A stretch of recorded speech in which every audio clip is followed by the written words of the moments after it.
E aí, vamos mergulhar hoje na história de Gênesis 11. É um capítulo incrível que tem, na verdade, duas partes bem diferentes. Sabe como é?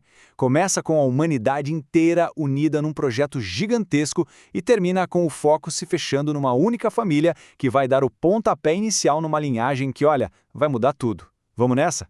E tudo começa com essa frase aqui. É uma declaração muito forte, né? Ela mostra exatamente o que movia aquelas pessoas. De um lado, uma vontade imensa de fazer algo grande, de deixar um nome para a história. E do outro, um medo profundo de se espalhar, de se perder pelo mundo. Essa tensão entre a ambição e o medo é o que dá o tom para toda a primeira parte da história. Então, vamos lá para a primeira parte, a tal da Torre aos Céus. Para a gente entender a grandiosidade disso, primeiro a gente precisa imaginar como era o mundo naquela época. Pensa só, um mundo onde todo mundo, mas todo mundo mesmo, falava a mesmíssima língua. Sem precisar de tradutor, sem confusão. É nesse cenário de unidade total que um grupo se instala lá na terra de Sinaar, e é esse lugar que vai virar o palco de uma das construções mais famosas de todos os tempos. Agora, o que eu acho mais legal aqui é ver como o plano deles era bem pensado, bem metódico. Não era só um sonho, não. Eles tinham passo a passo. Primeiro a tecnologia. Usar tijolos cozidos, que eram a manso, e betume para dar liga em tudo. Depois, os objetivos. Uma cidade, uma torre altíssima. E o mais importante, criar um nome célebre para eles, para que continuassem juntos, centralizados. Só que essa demonstração toda de união e poder humano não passou batida, sabe? Ela acaba provocando uma reação divina que é o grande ponto de virada da história, a confusão de Babel. Pela perspectiva da narrativa, essa unidade toda é vista com uma certa preocupação. A ideia é bem clara. Se eles são um só povo com uma só língua, não haveria limites. Nada que eles imaginassem fazer seria impossível. É essa percepção de um potencial ilimitado que leva direto à intervenção que a gente vai ver. E olha só esse slide. Ele mostra o antes e o depois.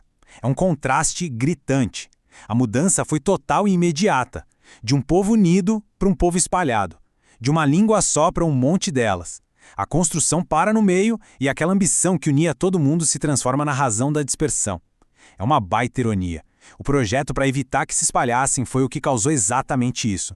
E é daí que vem o nome Babel. O nome da cidade vira uma espécie de lembrete permanente do que rolou ali. O texto liga a palavra hebraica à ideia de confundir, o que faz todo sentido, né? O lugar ficou marcado como o ponto onde a diversidade de línguas começou e a humanidade se espalhou. Bom, com a humanidade toda espalhada, a narrativa dá um giro de 180 graus.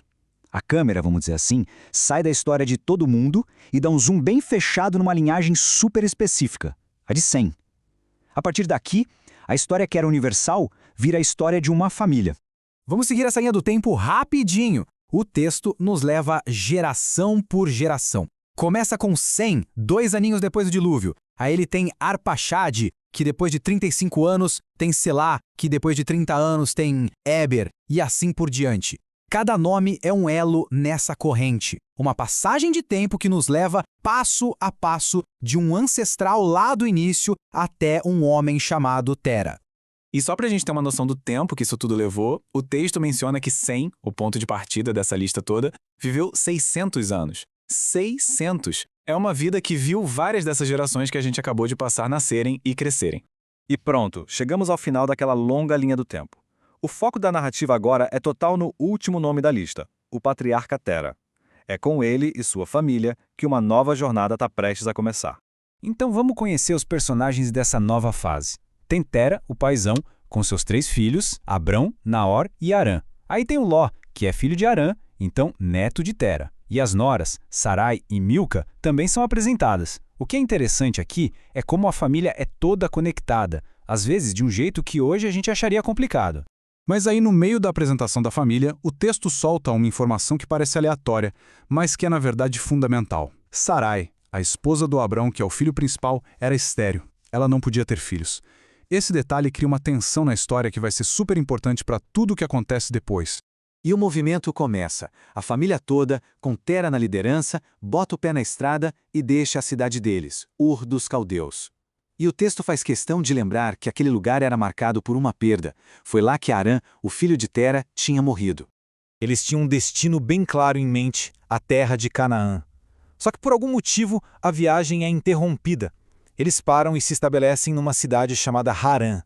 Curiosamente, o mesmo nome do filho de Tera que tinha falecido. E é em Harã que a jornada de Tera termina. Ele viveu 205 anos e morreu ali, longe de casa e sem chegar no destino que ele queria. A morte dele fecha um ciclo e passa o bastão para a próxima geração. E é assim que o capítulo nos deixa, com tudo em suspenso. A grande história da humanidade inteira se afunilou para a história de uma única família, meio que parada numa cidade de passagem. A pergunta que fica no ar é, depois de tudo isso, da ambição, da dispersão, o que o futuro reserva para a linhagem de Abrão? Ainda mais sabendo que ela depende de uma matriarca que não pode ter filhos? O palco está montado para a próxima fase da saga.